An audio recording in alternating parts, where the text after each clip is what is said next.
It's Ramsey Dewey over here in Shanghai, China. I just got a comment from a guy who appears to be less than half my age. I could be wrong about that. People often are very confused about how old I am. I'll be 46 in a matter of days here.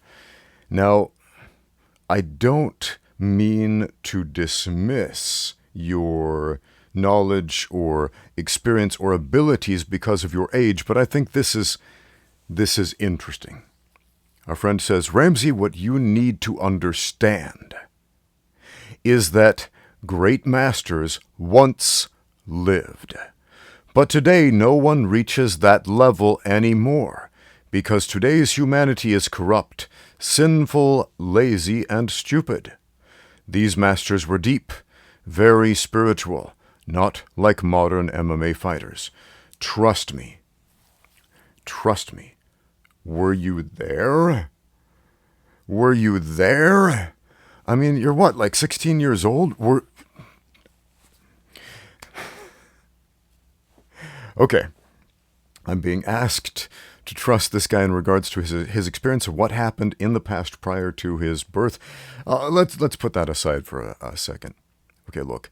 I personally know and have trained with great masters of martial arts, masters of the fighting arts, people who have achieved a state of mastery in martial arts. That means you're really, really good at something. You know that thing really well. You've logged thousands of hours doing the thing, and you're way better at doing this thing than most humans.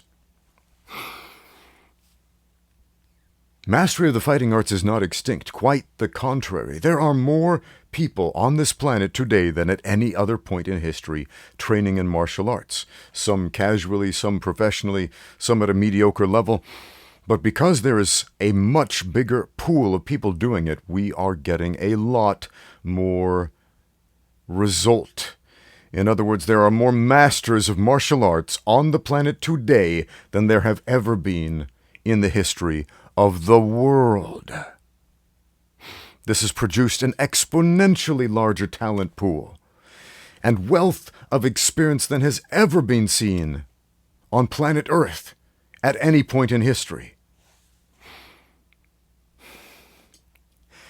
And it is also fascinating, this connection that I often find younger people have this idea that martial arts mastery has something to do with spirituality. And it is interesting that he attributes corruption, sin, and laziness and stupidity to a dearth of knowledge or abilities in martial arts. Now, none of those things are good. If you are living in a corrupt society, a stupid society, a lazy society, a sinful society, you're going to get less important things done than you would otherwise. That stuff will hold you back. And there's a lot of crap out there in the world today.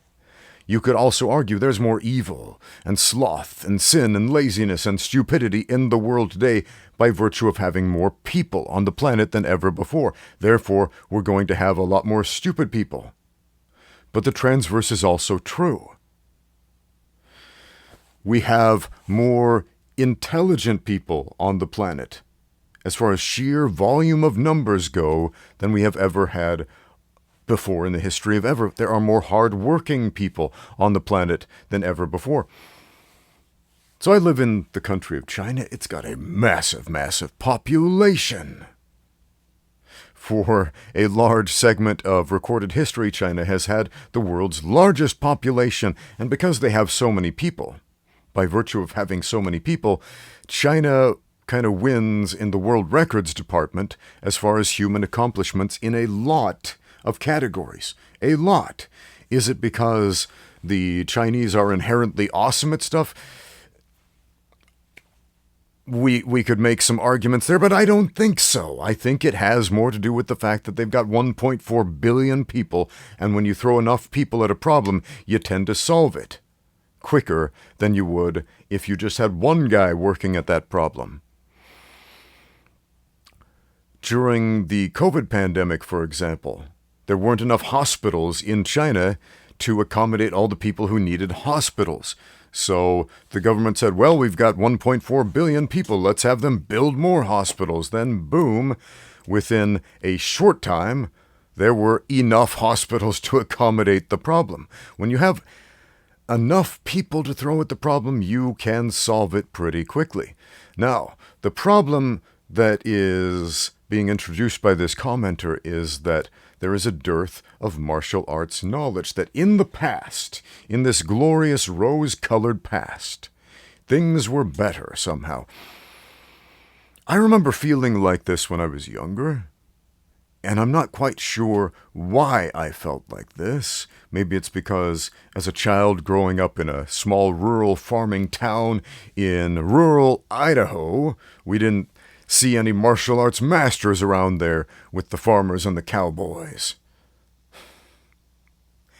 But I saw them in the movies, in old kung fu movies, placed in the past, where in these old wuxia days there were these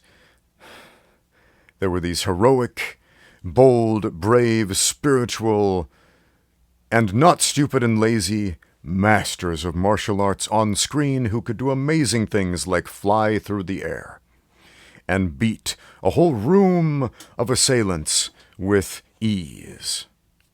Relative ease. Almost as if they possessed magic powers like plot armor, which in the movies they invariably do. Where does this idea come from? Does it come from books, from comic books? I certainly think it comes from fiction. And we should not tie up our identity as a martial artist with wishful thinking about a fictional past. And even if that fictional past were true, let's assume for a minute that 300 years ago, 500 years ago, 1,000 years ago, martial artists were so incredible that they basically were magic. But we're not anymore because we're sinful and lazy and stupid and corrupt as a collective society. And those modern MMA fighters couldn't hold a candle to the ancient masters. Let's assume that's all true. What does that do for us? Nothing. It does absolutely nothing. It's like little kids on a playground having a game of my dad can beat up your dad. Do you remember that? Did anybody else play that? That was a common thing when I was a kid. Kids would get in arguments, and instead of physically fighting, they would say, well, my dad can beat up your dad. Nuh-uh, my dad can beat up your dad. Well, and then they'd give their reasons because their dad was special, their dad was strong, their dad had some sort of physical capacity, the other guy didn't. Well, who cares? Because you don't, you stupid kid. You're 5.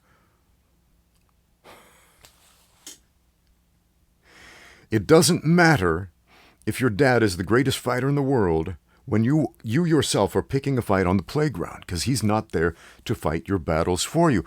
Similarly, if your ancient kung fu icon from hundreds of years ago, real or fictional, was the greatest master in the history of martial arts mastery, it doesn't matter, because he's not there to fight your battles for you.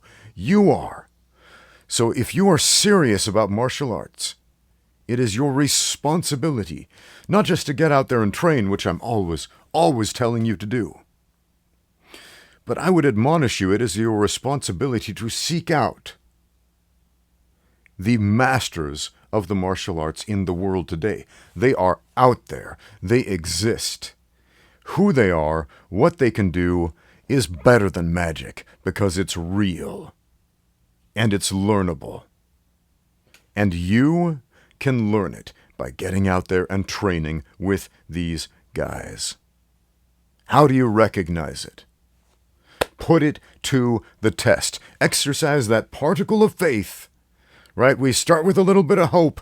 I want martial arts to be real so that it can empower me in some way, so that it can allow me to accomplish my goals, either as a fighter, a hobbyist, for health, whatever reasons you have to train, to beat up your bullies, I don't know, but we all want empowerment from martial arts. We want it to make our lives better in some way. And so we have that hope, that little seed, that particle of faith. Let's plant it. Yeah, this is religious language I'm throwing at you because this religious language is true and scientifically, empirically true. You exercise the particle of faith by putting it to the test. So you don't get saddled with a fake chi master cult or some nonsense like that. You want to learn how to fight, you seek out the best fighters. You want to master martial arts, you seek the masters. That means the people who can actually do the thing and effectively teach you to do the thing. There are way too many fake masters out there who claim mastery and they show you magic tricks, they do stunts. They make videos online that pull the wool over people's eyes, and when you ask them, how do I do the thing, they cannot show you, they cannot teach you. Nobody can replicate it. If you put it to the test, you will know. You will know, is this learnable? Is this doable? Is this something I will be capable of replicating with enough hard work, dedication, and practice? So put it to the test, friends. Thanks for watching. Now get out there and train.